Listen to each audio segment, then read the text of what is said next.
Welcome to Gold Derby. We are here to talk Golden Globe predictions for film. I'm Denton Davidson, senior editor for Gold Derby, here with my colleagues Ray Richmond, Marcus James Dixon, and Daniel Montgomery. Let's start off with best film drama first. Daniel, I'm going to come straight to you. You have The Fabelmans. Tell us why that's going to win. What's your opinion there? I don't know that it's going to win. I sort of have it there by default. It feels like that film is, it could just be perception, but seems like that film is slipping a little bit. But at the same time, it doesn't have to worry about Everything Everywhere All at Once here. It doesn't have to worry about Banshees of Inisherin here. Um, the one that it really needs to watch out for, I think, is Elvis, which is in my second position, which could easily do it. I'm not sure if The Fabelmans will, but it got more nominations. It got directing, it got writing. They clearly like it. It's the most nominated film in this category. So I'm going with The Fabelmans sort of by default at the moment. And Marcus, you have Elvis, correct? So what's your reasoning? I could literally see four movies winning this. I have Elvis at number one right now. It does feel like, I mean, even though it came out in the summer, people are still talking about it and loving it as if it just came out, in December. And it's a real threat to win Best Director as well for Baz Luhrmann. So I do think it's in the top two at least. I mean, I have it at one right now, but we still have a few days to change our predictions. I have Fabelmans at number two, kind of in the placeholder position. I mean, sometimes the Globes, we accuse them of trying to predict the Oscars, and if The Fabelmans is going to win Best Picture there, maybe it will win here first. But watch out for Top Gun, watch out for Avatar. I mean, this could be the year that a blockbuster wins not only Best Picture at the Oscars, but here at the Globes. So in other words, I don't know what to do in this category. So Ray, help me out. Marcus, I will rescue you. I think The Fabelmans is going to win. I know it's number one here on in the combined odds for Gold Derby. I actually saw it again over the weekend, over the New Year's weekend, because my wife hadn't seen it, and I sort of saw it through new eyes. Seeing it a second time, I appreciated the film even more, and believes it. I believe it really is, a very small, quiet masterpiece, and that Spielberg did a phenomenal job, and it's not just it's not just an ego stroke for him. He's also only won 2 Globes before, if you don't count his Cecil B. DeMille, and the last time he won was 24 years ago for Saving Private Ryan. So I feel like he's due to have a movie win at the Globes, and which isn't to say that literally any of the other, well, 3 of the 4 could well win. I don't think Tar has got a real chance. No, I think The Fabelmans is still going to come through, but given that this is the Golden Globes and the Hollywood Foreign Press, anything is possible.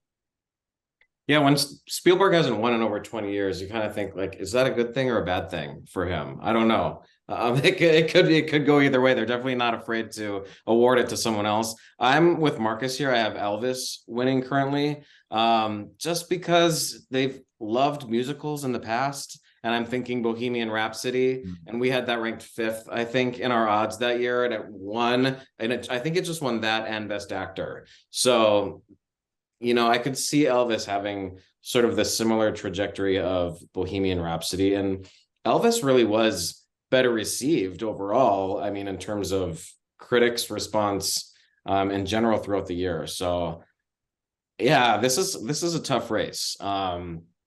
None of us have Avatar. None of us have Top Gun. It could go anyway. But moving on to Best Film Drama Actress, every editor at Gold Derby has Cate Blanchett. I mean, do we have to talk about this? Is there going to be a possibility of an upset?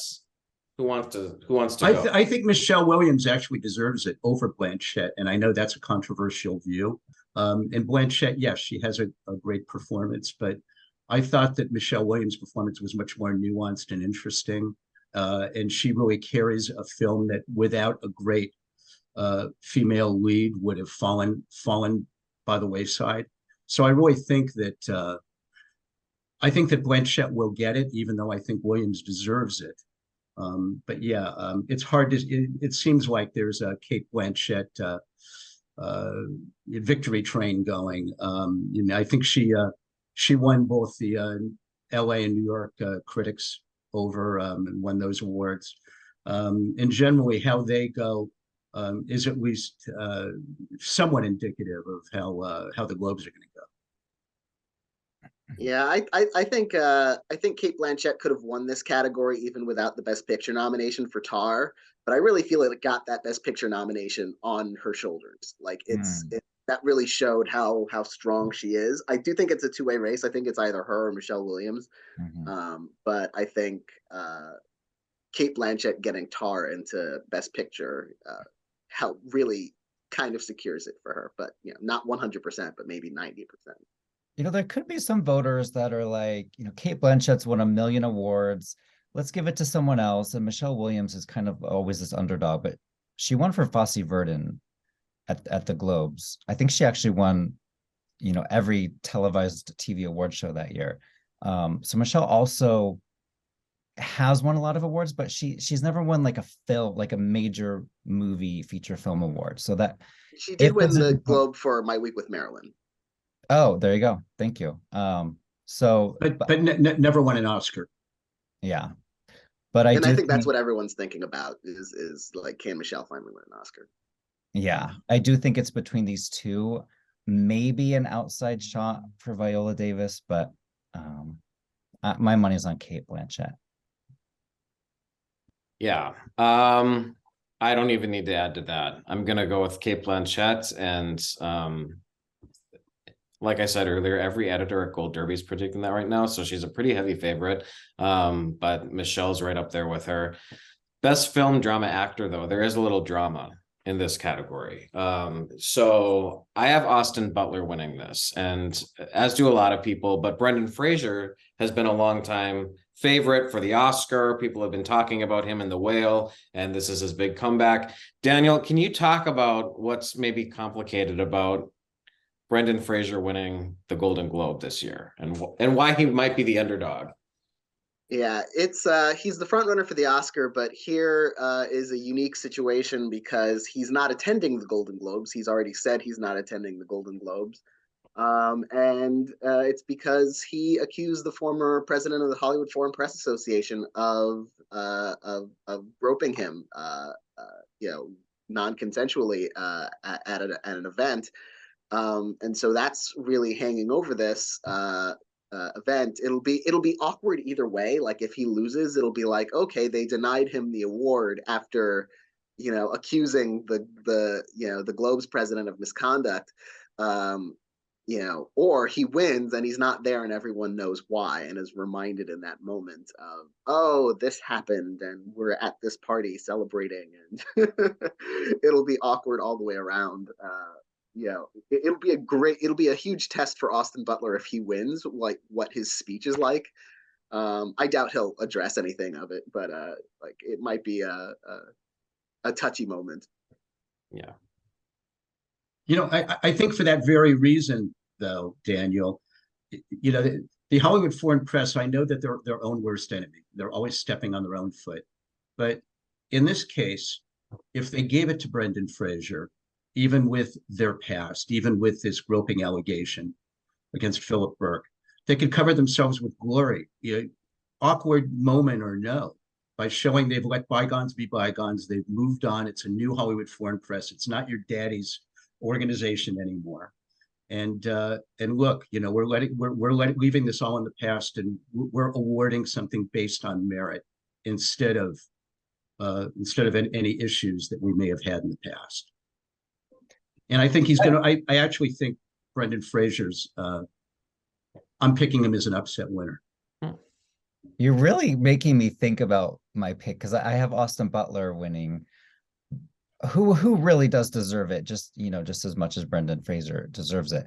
But then again, the Globes, knowing that Brendan won't be there to accept the trophy, do they want to waste all that airtime on just a blank stage? I think they're thinking in terms of what will make good television, and Brendan Fraser winning the Globe will not make good television at all. I also don't want to take away from Austin Butler but like he might just deserve to win as well. I mean, he has a great performance. People love Elvis. I mean, when you talk about Elvis and you talk about Austin Butler's performance, especially, people just go crazy for this guy. So, and I mean, The Whale, very small movie, hasn't gotten a lot of traction with a lot of viewers. So, I mean, Elvis is the much bigger film, and Austin Butler would be a very deserving winner. So I don't want to say he's only going to win because there's going to be an awkward moment. So, I mean, he could win because he deserves to win. You're right. And yeah, go ahead. And the fact that Elvis is nominated for picture and director and could very well win one or both of those kind of proves your point that this is a movie they like, and The Whale did not get a single other nomination. So watch Hugh Jackman film nomination. Yeah, I think sort of like Tar, not quite as much because Baz Luhrmann is also a part of it, but I think that Best Picture nomination, a lot of that is on Austin Butler's performance, which is I think the prime. Like if it weren't for that, I would still say they'd go with Brendan Fraser, like the whole season is going, but the awkwardness plus how much they clearly loved Elvis is what's putting me in the Austin Butler camp. Yeah. It could have been like to play Elvis, it could have gone bad so easily. Like that's the most difficult thing for me is I mean, it could have just become a total dumpster fire with the wrong actor, and the fact that he could pull it off at all is a miracle. And let's go to best film. He was on SNL like while the voters were thinking about who they're going to vote for, the Globe voters. He was, the guest star on SNL, and he killed it. Yeah. Let's go to best film comedy musical. We have Everything Everywhere All at Once, Banshees of Inisherin. Both of those two are battling for that top spot. Both of them are considered frontrunners for potentially Best Picture at the Oscars. Marcus, which one do you have winning the Globe here? I think this one's a pretty easy race, especially when compared to drama film. I think this is Everything Everywhere All at Once. And last I checked our Gold Derby Oscar odds, Everything Everywhere was the #1 movie. I don't know if things have changed over the holidays, but it's still #1. Still #1. Okay. And I think it deserves to win this, and it will win this. So it should, and it will. So that's my pick. But I mean, the Banshees is a strong #2.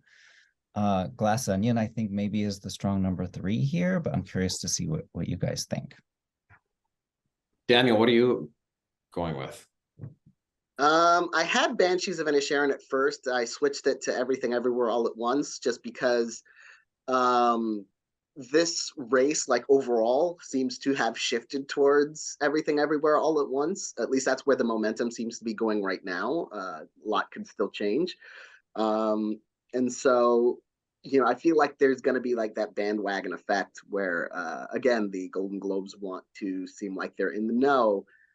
So they might go with that as the cool choice, but they love Martin McDonagh. I think 3 Billboards won 4 awards from them, including Best Picture.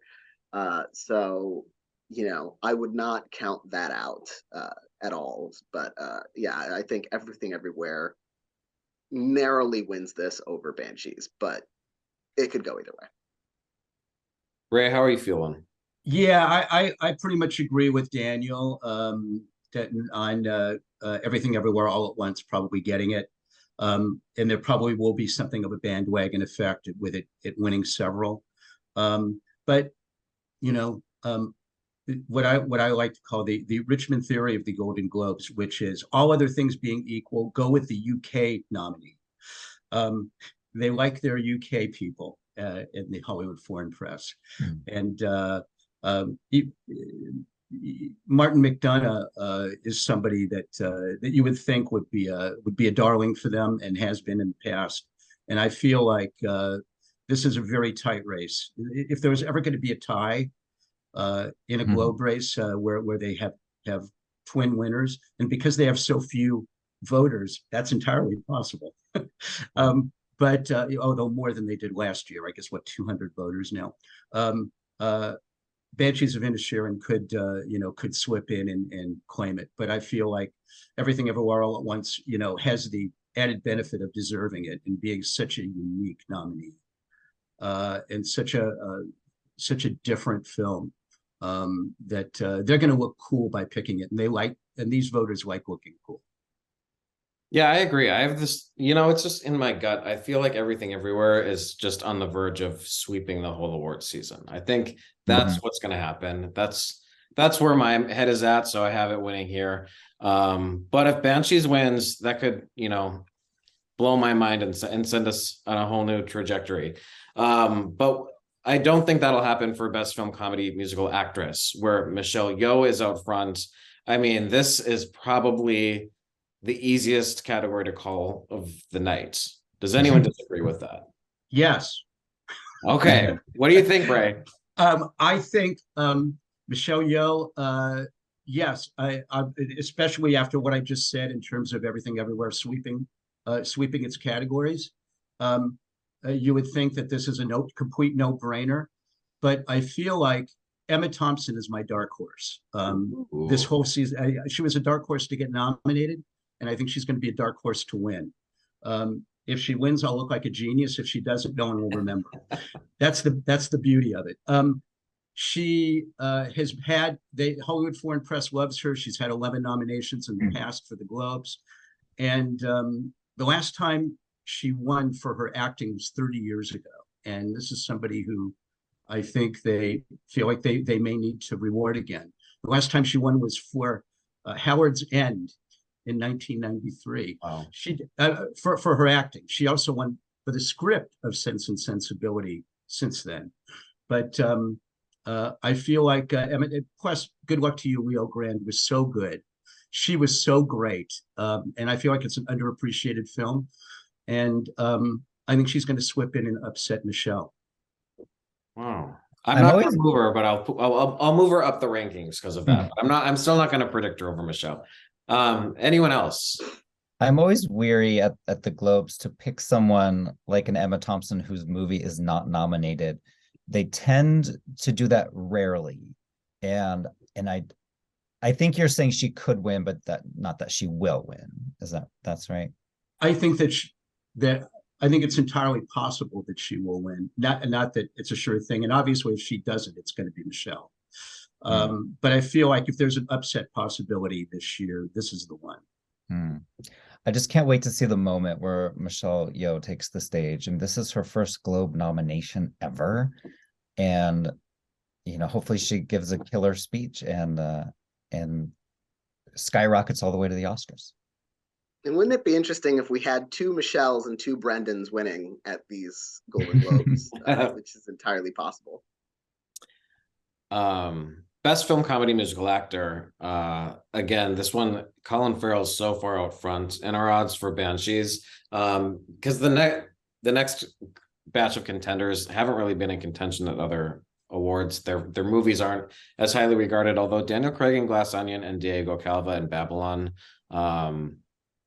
their films have had good reception. So what do you guys think? I have Colin Farrell up front. I think this one is pretty easy for us to call. He's been one of the favorites, potential spoiler to win Best Actor at the Oscar. So Daniel, how do you feel about Colin in this category? Yeah, I feel pretty secure about Colin winning this. He won for In Bruges, even though he, didn't end up getting an Oscar nomination for that. This one's an even bigger awards contender. I think he's, if not a lot, he's close to it. He's for me, one of the easier picks of the night. Any arguments there? No, like then you just said, like, a lot of people think Colin maybe could win the Oscar over Austin Butler, over Brendan Fraser. So the fact that he's kind of alone in this category without a huge Oscar competitor really helps him. Yeah, I see Colin Farrell is easily winning this. Daniel Craig wasn't strong enough in Glass Onion. I don't think it was a bizarre kind of depiction there. Diego Calva, I'm not completely sure why he got nominated for Babylon. He basically I thought that his primary strength in the film was looking bewildered. He always just looked like he was on the verge of what's going on, about to The audience can relate to him then. I guess that's it. You know what? That's actually a really good point, Daniel. Yeah, watching Babylon, you're always like, what am I watching? But yes, Colin Farrell has this one down. I think this is it. This is the easiest call of the night. Okay, so then let's go to best film supporting actress because I think this is the most fun of the night. Mhm. This Yes. is a crapshoot. I want to hear all of your arguments and then I want to give you mine because I just changed mine this morning. So listen, any of these people could win. Jamie Lee Curtis for Everything Everywhere, Carrie Condon for Banshees, Angela Bassett, Black Panther, Dolly DeLeon, Triangle of Sadness, Carey Mulligan's She Said. Marcus, let's start with you. What's your pick? My pick from the moment I saw Wakanda Forever has been Angela Bassett. And people laughed at me and said, she's not even gonna get nominated. What are you talking about? Here she is. I'm so happy that she got in. I think honestly, getting nominated was her hardest part because something I mentioned earlier, her film is not up. So it's really hard to predict someone to win if their film is not, nominated in the Best Picture category at the Globes. But I think this could be an exception. They want her on the stage. She is an icon. And it's kind of a hope diction, as Joyce Ang likes to say. So if I'm wrong, I'm wrong, but I hope I'm right. Ray, how about you? I actually agree with Marcus on this one. I think Angela Bassett's going to swip in and grab it. I also think part of this is the Hollywood Foreign Press wanting to show that they're after having no black voters and no black members of the Hollywood Foreign Press for 20 years, that they can be more open and inclusive in their picks, especially in a category that's a complete toss-up like this one. I'd love to see Jamie Lee Curtis get it, and she certainly deserves it. And I loved Carey Mulligan, and I think that She Said is an underappreciated film. But Angela Bassett, she hasn't won in 29 years. Excuse me, the last time she hasn't won ever. The last time she was nominated was for What's Love Got to Do with It. So she's overdue for some recognition and is so great in Black Panther. I feel like it's going to, I feel like she's going to get it this time. And Daniel, how about you? I'm going Jamie Lee Curtis.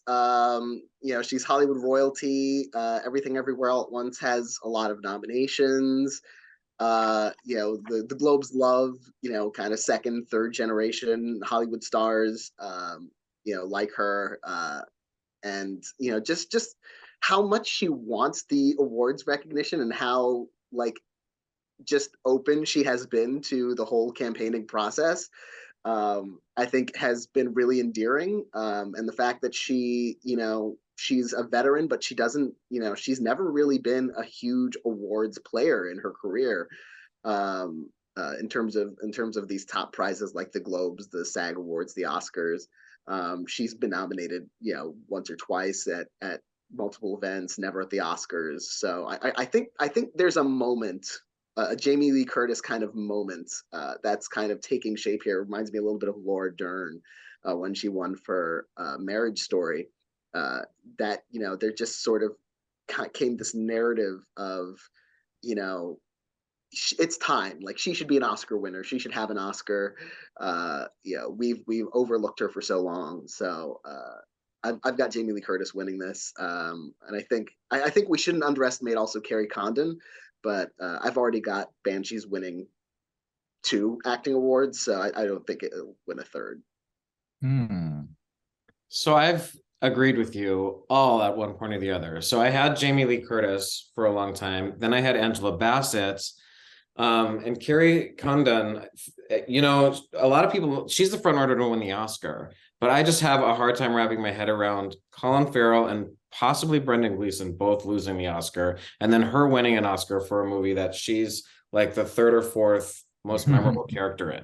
Like that just doesn't. She doesn't feel like the real front runner to me, and I think this category is wide open. And I think the Golden Globes always do one thing that's like totally crazy for the night. So the reason for that, and because the film was picked for Best Comedy, I'm going for an out-of-the-box pick with Dolly DeLeon for Triangle of Sadness. Wow. People love her performance. People are raving about it, and I think if there's going to be a shocker, she's the one to pull it off. So I switched this morning to Dolly DeLeon for Triangle of Sadness. So we all, well, no, Ray and Marcus agree, and then me and Daniel have two different options for you. I like the Dolly pick. She did blow me away in that movie. I wish she was in it more, and that's a positive comment because I wanted more. She was so great. But you're right. The Globes sometimes do crazy things in supporting. So you could be 100% correct. I think I will move her up a notch or two. And the reason I moved Jamie Lee is because I would have then had 3 actors from Everything Everywhere winning awards, and because we're going to talk about supporting actor, and I have Kwan winning that, so I couldn't justify 3 winners from that film, and I could be wrong. Maybe Brendan Gleeson will win Best Supporting Actor. We don't know how this stuff's going to shake out. So let's talk about supporting actor. Who wants to go first on this one, because this is sort of probably a 2-man race. I think Ki-Hai Kwan is number 1 on Gold Derby, and I think has got to be an overwhelming favorite here. So good in the film, and I don't see. I know Brendan has got to be a close second pick, but it doesn't seem like it's that close to me in terms of where the voters are going to go. I think there is going to be, aside from what I said about Michelle, there is going to be a bandwagon effect for Everything Everywhere All at Once, in terms of possibly director, possibly film, possibly some of the performances. And this is Ki-Hai Kwan's going to be carried along in that wave. Even though I also loved Eddie Redmayne in The Good Nurse, but I don't think this is Eddie's year. Daniel. I'm actually going with Brendan Gleeson. Not just because the Globes love Martin McDonagh and his work. They love Brendan Gleeson. I don't know if he's won yet, but this is like his 6th nomination, and you wouldn't think that from his he's sort of one of those character actors who you see in everything and doesn't really get their due. The Golden Globes have noticed him a lot. They noticed him in The Comey Rule. They noticed him in The Guard, which is a film that I think only Golden Globe voters and myself saw. They nominated him for In Bruges alongside Colin Farrell. So they really, really love this guy. This is his 5th nomination, but no wins yet. Yeah, so they've really backed the truck up to him in terms of nominations. And I've got Everything Everywhere All at Once winning twice already, except Jamie Lee Curtis and Michelle Yeoh. I think Brendan and Colin Farrell will double up on the wins here. But yeah, Ki-Hui Kwan is so, that bandwagon effect could come in here. Like, we've seen him win pretty much everywhere so far. But again, we saw that with Cody Smith McPhee, and then there was a turn in the season. So depends on where that turn could be. You never know. This could be the moment where Brendan Gleeson starts getting on a roll. Yeah, I don't have much to add.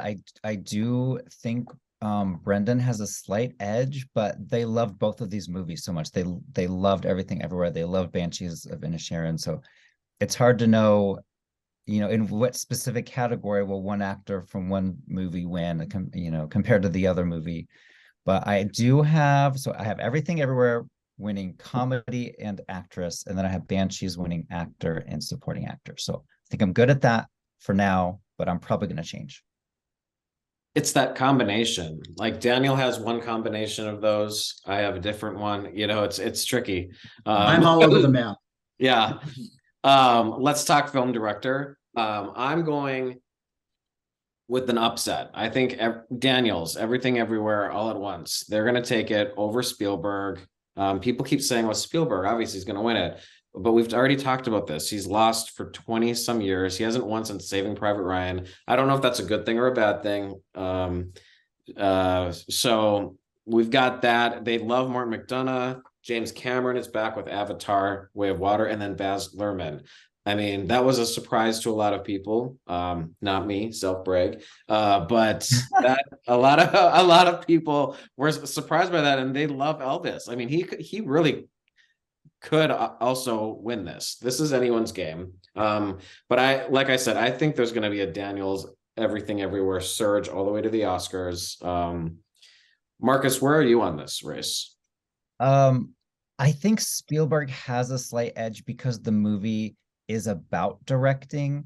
And I feel we see this a lot, you know, in the Oscars below the line races. If a movie has the most makeup or the most sound, you know, or the most visual effects, it usually wins. So I'm gonna take that with this category and say, well, The Fabelmans has the most directing because it's about directing. So I'm gonna go with him. I do have Daniels in second place. I have Lerman in third.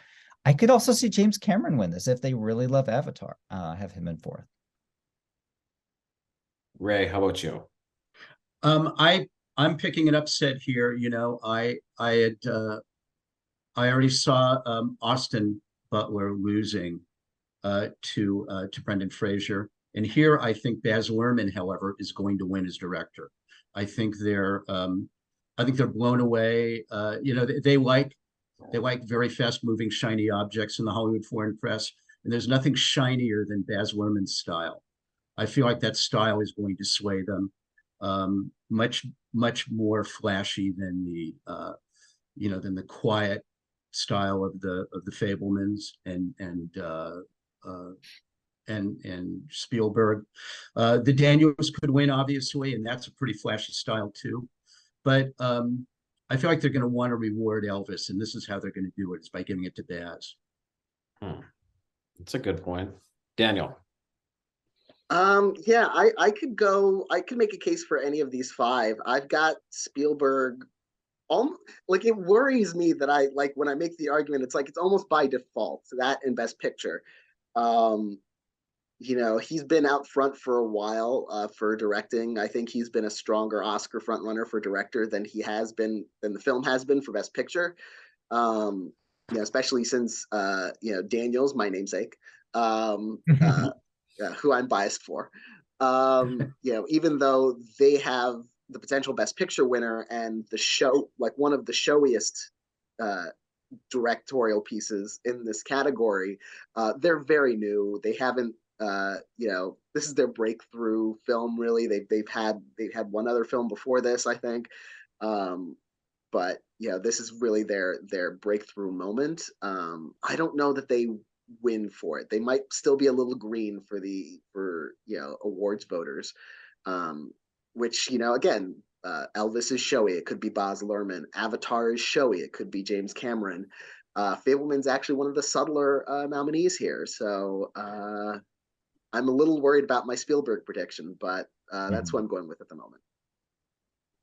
And then screenplay, that's another close one. And it's Banshees and Everything Everywhere. And then you have the Fablemans, Women Talking, Tar, no slouches either. And we don't, it could really go any way. I have Everything Everywhere just because I think it's gonna go along. No, actually, I just switched to Banshees. So that's just to show how close it is. Banshees of Inisherin. Is it like what's the most original, or Banshees is a little more dialogue heavy? What do you guys think? Ray, where are you on this? I think they're going to want to. This is where their Martin McDonagh love comes through. I think that Banshees is going to get it over Everything Everywhere. Although that would be my second pick. I don't think this is. I don't think the strongest part of the Fabelmans was necessarily the screenplay. I thought the directing was really strong, and I thought the performances were. But Martin McDonagh, does a fabulous job with writing this, and the dialogue heavy part, I think, is going to come through for him with people that like a good dialogue heavy script.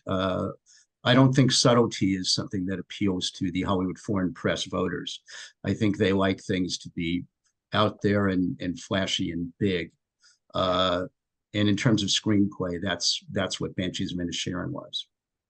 Yeah, Marcus was talking about the most of things, and Everything Everywhere might be the most unique script, but the Banshees has the most talking, and that's really what matters to a lot of voters. Marcus, who are you picking? Right now I do have Everything Everywhere because it's, the wild original. We've never seen anything like this before. And you're right, Banshees has a lot of talking in it, but I mean, there is another movie called Women Talking, which is nominated. So maybe the talking movies will split the vote. But right now I have Everything Everywhere. Daniel. I've got Banshees. I think, like Ray said, this is where the Martin McDonagh love will come in. I believe he won this category for Three Billboards. They nominated him for director, even though it's a subtle directorial achievement. I don't think he'll get his due there. I think, they know if they're going to reward Martin McDonagh for something, they're going to more likely do it for writing. So I see that support consolidating here. All right, best animated feature. I don't know if we need to spend a lot of time here for time's sake. I think Guillermo del Toro's Pinocchio, so far out front. I don't know if anything can stop it. Marcel the Shell's Shoes on is in second place. But does anyone have any objection to just calling it for Pinocchio and moving on? Does anyone have anything they really need to add? Some people think Pinocchio could even get a Best Picture nomination. So Yeah. I think this is a safe bet here. Absolutely. So then let's get to Best Foreign Language Film, because this is interesting to me.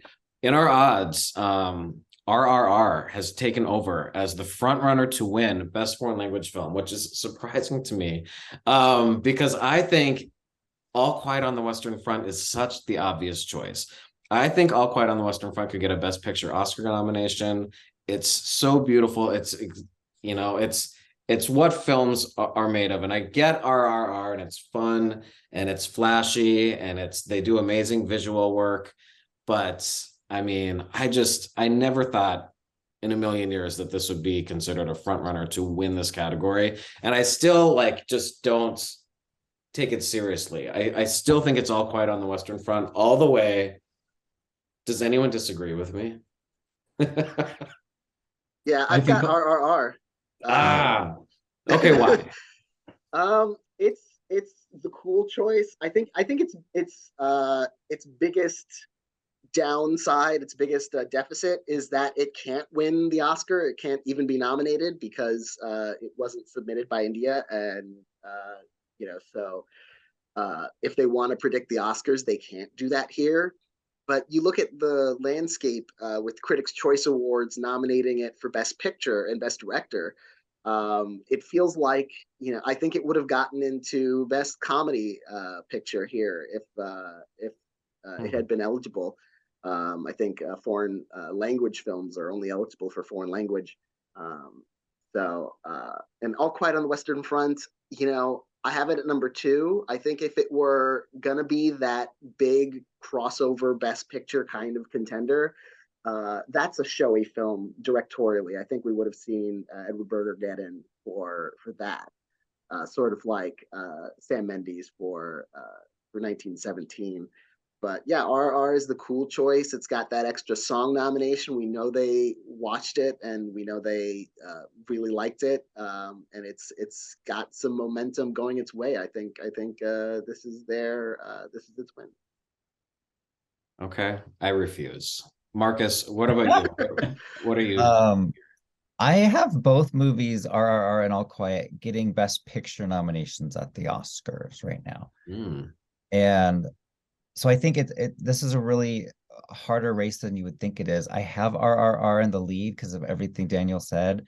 But if All Quiet wins, I don't think I'll be that surprised. These films are very different. Like, you have kind of a silly buddy dramedy, and you have an epic war movie. I mean, I can't believe there's a category where they both compete, but here it is. Ray, what do you think? Oh, I think I'm with Daniel. I think RRR, it's got the momentum and the cool factor. I'm sorry. I'm also just really proud of the fact that I know what RRR means. That it stands for Rise, Roar, and Revolt. I'm very proud of knowing that. And no, it's a rebel because it's not even its own country's entrant for the shortlist for Best Picture for the Oscars. and the Globes are nothing if not supportive of rebels. They consider themselves the rebel to the Oscars, and this is kind of fits that mold perfectly of being cool, of having momentum, of being big and bold and larger than life and epic. This has Hollywood Foreign Press and Globes voters written all over it. And All Quiet is a great film, but it's not a phenomenon. Okay. I'm going to take that into consideration. Let's talk about best score. I have no idea about this category. I think Me neither. I mean, this is just like I could throw dice for this one. I have Babylon right now by the sheer fact that it's like a 3-hour movie that has a score. So I just went based on size. And that's what I have at number one. I had Pinocchio for a while, but that's ranked last in our odds. I'm not sure why. Marcus, what do you have for best score? I think this is where, when the Globe nominations were announced, there was a lot of press and a lot of stories made about how there was no female directors at all. And women talking was often cited in those, anger items, outrage items. And now, women talking actually has the only female composer. It's a good point. I think if the voters are aware of that, that could help. So I have Hildur winning there. Yeah, no. But can you pronounce her last name? I'll do it off camera. Yeah, I think if the Globe voters were sensitive to that, they would have nominated Women Talking more. In general, I don't think Women Talking is going to win here. I have Babylon. It's got 5 nominations. The film. I don't think it can win anywhere else. So I've got it sort of getting this as a consolation prize. Ray, who do you have for this? I'm going with the God, with John Williams, for the Fabelmans, just because he's still alive, and this is possibly a last chance to honor him in his 90s. So we're all picking someone else? No, me and Daniel both have Babylon. Oh, okay. Yeah. 52 Oscar nominations, 27 Globe nominations. But he doesn't always win that often. So I feel like he's kind of overdue for a win. This is a category filled with Oscar nominees and former Oscar nominees and winners. So, flip a coin. Any of them could win. Yeah, it could be Justin Hurwitz for Babylon for sure, but I feel like they're going to go with God this time. Okay, and then this last one is best song. And this is interesting because we've got a lot of pop stars, and they love a pop star. We've got Hold My Hand from Top Gun Maverick, which is Lady Gaga, Lift Me Up from Black Panther, Wakanda Forever, which is Rihanna, and Where Do the Crawdads Sing from Carolina. That's from Taylor Swift. And then we've got Ciao Papa from Pinocchio and RRR, Natu Natu. Now, this is one I could see RRR winning best song and splitting, but the Globe voters love pop stars so much. So right now I have Lady Gaga because I think it's their one place to reward the biggest movie of the year, Top Gun Maverick. It's the only award it's probably going to get. However, I will say this. If I was like a voter, I feel like end credit songs should be disqualified and banned. When Take My Breath Away from Top Gun, that was like a big part of the movie. Everyone remembers it.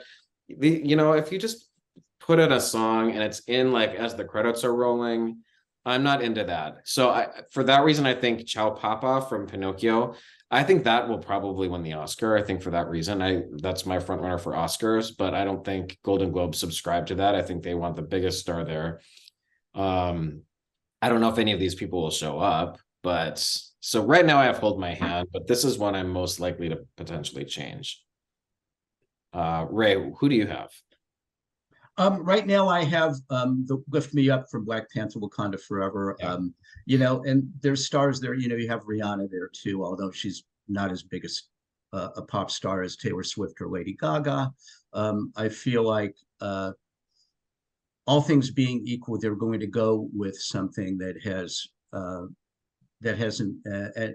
African American imprimatur, as it were, to I think it's going to matter more this year that they appear, to have much more diversity than maybe we're even mentioning yet. And I feel like this is an easy one to give to Black Panther. But yeah, any of these five could win, no question. I also can appreciate at least that this is a clear